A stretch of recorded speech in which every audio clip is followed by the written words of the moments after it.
What is up everyone, welcome back to the channel. I'm back again for another video as we do a review show to the game last night against Wigan Athletic. And then of course I will be covering the news that Danny Schofield has been sacked in part 2 of this episode. So yeah, you will hear my reactions, my thoughts on it, and yeah, so stay tuned for that. But first, if you are new around here, please hit the subscribe button. It would really mean a lot to me. Like I say, we are on the road to 200 subscribers, so if you could help me out, it would really mean a lot to me. As well as hitting the like button, and anything that I do discuss in this episode, let me know what your thoughts are in the comments below too. I would love to hear from you all town fans. So yeah, let's get into it then. Wigan, obviously, last night. Yeah, I mean, I don't even know where to start with this one, to be honest with you. I really don't. But obviously, let's look at the team to start with. Obviously, when it came out, obviously Healy and Mbete came in, which was I felt a bit of optimism by that, because obviously it looked a fairly new defence, and we know how much we've been conceding goals this season so far. So I felt like it would potentially make a difference. Obviously the return of Kasumu as well in the middle of the park was a much needed boost, and I think he was a very big player for us I think he was the bright spark for us last night, if I'm honest with you. I think he's always driving forward and trying to make things happen, and I do like him in that middle. So it's great to see him back, and hopefully he can keep fit now as well. Obviously, very injury prone, but hopefully them injuries are behind him and we get a good amount of minutes this season for him now. But yeah, I mean, obviously Nichols in goal, and Lees, Helik, Mbete, Turton, Kasumu, Radoni, Nakayama, and then Holmes, Ward, and Thomas up front. So yeah, that was the team. Like I said, I was fairly happy with the team, and I felt like it was going to be able to maybe potentially win the game. But how wrong was I? I mean, let's talk you through the chances in this match then first. The first chance did drop to us, obviously courtesy of a ball from Holmes. Now Ward found himself in acres of space in the middle, and somehow managed to blaze it over the bar. He has to be scoring those chances. And yeah, it was a poor finish. He should have done so much better. Yeah, like I said, that was the first chance. And then pretty much the first main attack from Wigan, they go into our penalty area and get a penalty. Now I've seen a few times on saying it wasn't a penalty, but if you look back at it, Mbete certainly didn't get the ball. He was so late, clumsy challenge.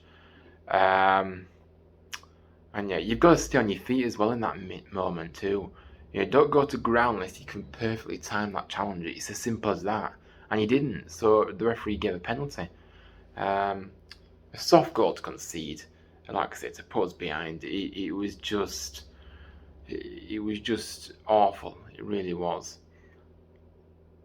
Obviously, the first half was really poor. From then on in, we just couldn't get into the game at all. Into the second half, obviously, managed to create a chance for ourselves. Obviously, a long ball upfield. Healing nods it onto Rhodes, who flicks it on towards goal. He beats the keeper, but it was cleared off the line by the defender. And yes, it wasn't over the line this time. The technology cannot fail twice, surely. But yeah, he is one of those. It was definitely cleared off the line, and it wasn't in this time. And then obviously let's talk about the equaliser then for us, because it was a good goal. Kessler Hayden, who did come on to the field in the second half, he gets the ball into Ward, who managed to get it back to Lees, who shoots, and it was a fantastic goal, a fantastic strike, if I'm honest. You know, a real good strike, and you know, with 15 minutes still to play, you know, the momentum certainly switched to us. And I actually thought that I did fancy us to go and, you know, and get another goal and what a winner. Obviously, another chance that created, again, Pat Jones coming on at half time. Always the bright spark as well. A fantastic, you know, performance again from him. He delivers a ball into the box, brilliant ball in, by the way, to Rhodes, who controls it, and with his back to goal, swivels and gets his strike away, and it hits the bar. It was a massive chance, that it really was. And it was so unlucky, to be honest with you. It was unlucky. He deserved to actually score that from the technique that he used. But again, it's just one of those. And then another chance created, obviously Kessler Hayden, another fantastic ball in to Pat Jones, but unfortunately hits it straight at the keeper and then blazes it into the air. From the rebound, again, another chance missed, squandered. And then he was the drama, obviously, in the 81st minute, 82nd minute. James McLean, obviously, got the ball in far too easy again to get the ball in. I've said it time and time again on this channel. You know, how many times are we going to let players just cross the ball in with ease? It has to be better. So he finds Lang in the middle. He has his back to goal this time as well. He managed to get a strike away and he scores. Now, having looked back at it, it was pretty central, this, so I'm not sure if Nichols' view was restricted. But, you know, like I say, I think he would have been very disappointed not to save it, to be honest with you.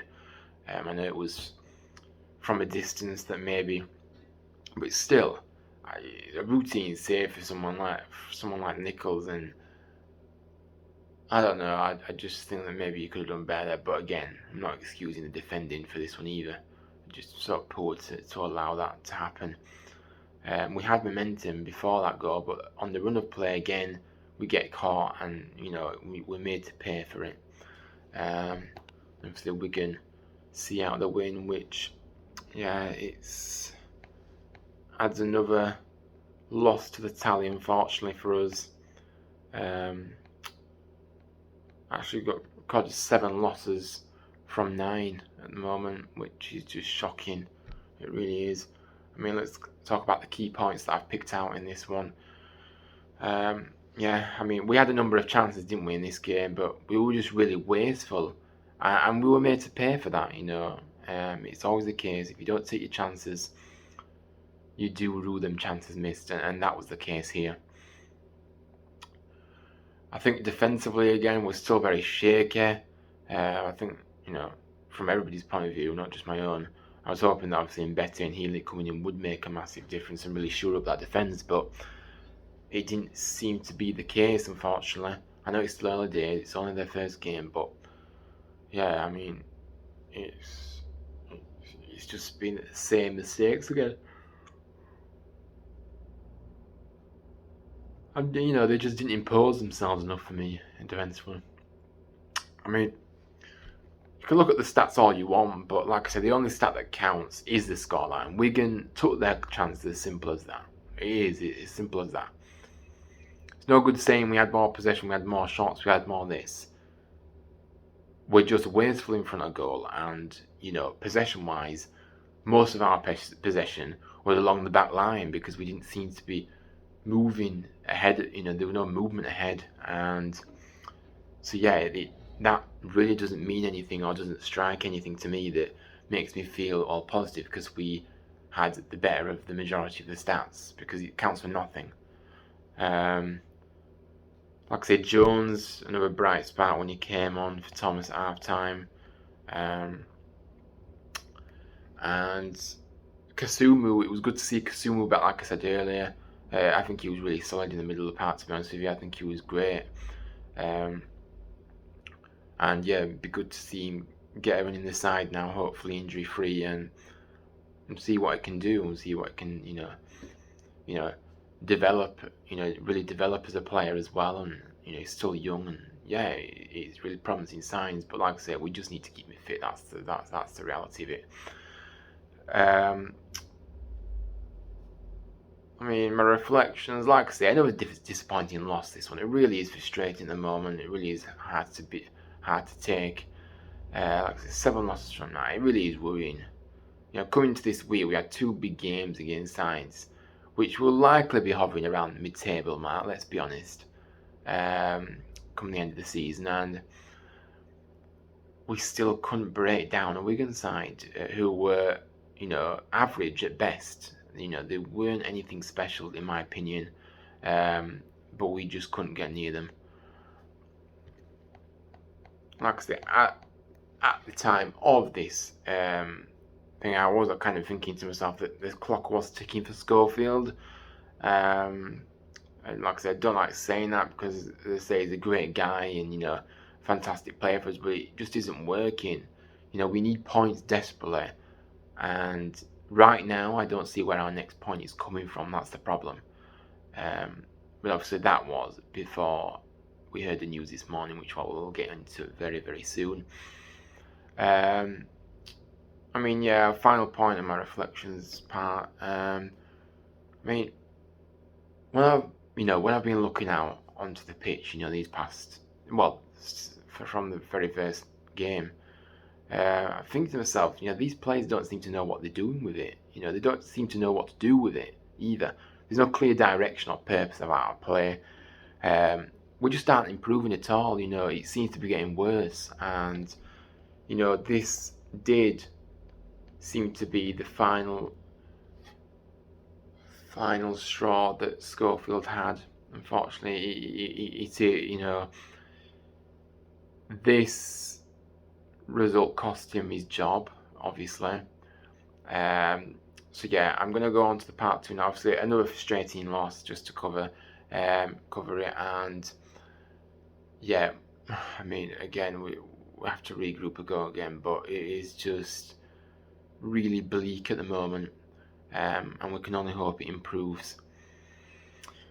So yeah, this is now part 2. We are going to be talking about the news this morning that Danny Schofield has departed the football club.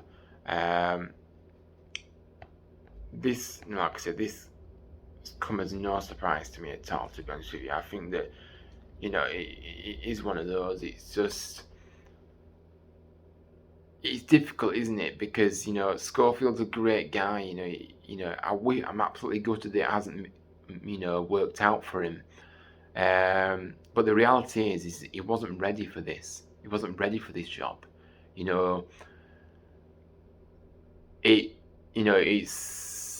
It's a big job, and you can't, it's a result-driven business, and if you don't get the results, you are gonna be found out, and you are not going to last.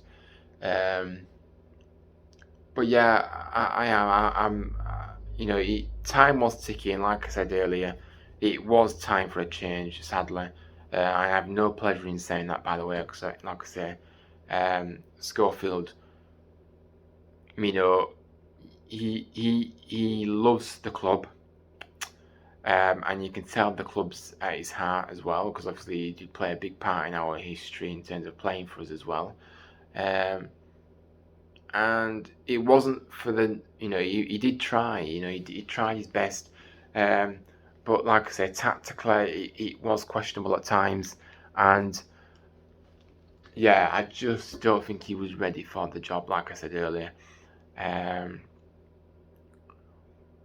I think, now was the time. Like I said, the result last night, it really did mean that he couldn't continue any longer. It was inevitable, wasn't it? And it's just one of those. We still applaud Schofield for trying and trying to do his best, but he should never have been given the job in the first place, in my opinion. I think, like I said earlier, I think that you have to.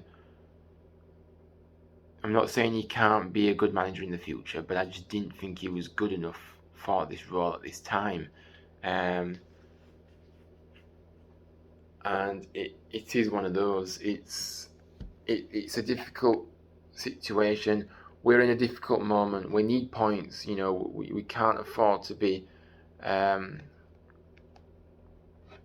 We couldn't really afford to be giving more and more time to Danny, unfortunately, because there just isn't time to go by in the Championship. It's just too many games.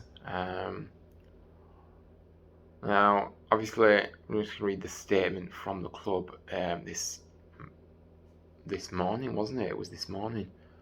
Yeah, this morning. Danny Schofield has today been relieved of his duties as head coach of Huddersfield Town. The decision was made after Tuesday evening's Sky Bet Championship defeat at home to Wigan, which took our competitive record during Danny's time as permanent head coach to 1 win and 1 draw in 9 competitive matches. Narcis Palace and Paul Harsley will take temporary charge and lead the team into Saturday's league game at home to Cardiff City. Everyone at the club would like to thank Danny for his hard work and dedication and wish him the very best for the future. And I echo them thoughts as well. I wish Danny all the best for the future. And yeah, I don't think anybody's surprised by this, and I think that everyone kind of look forward now and try and get somebody in that will, will be able to take us forward. Be certainly interested to see who we get in, but this is not the time to speculate who I personally want to come in.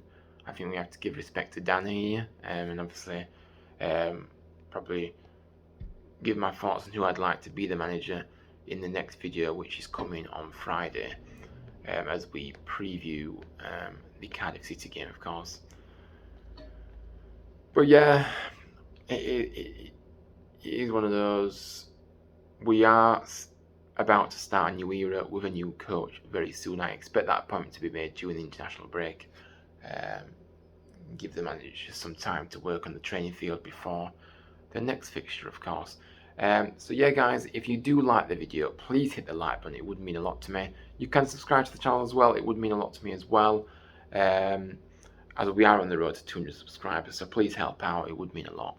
And comment your thoughts on the game yesterday and your thoughts on Danny's sacking this morning, as well as letting me know who you want to see as the next manager at the club.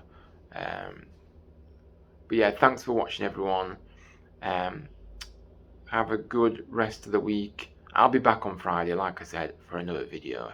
And so yeah, take care, and I'll see you on the next one. Up the town.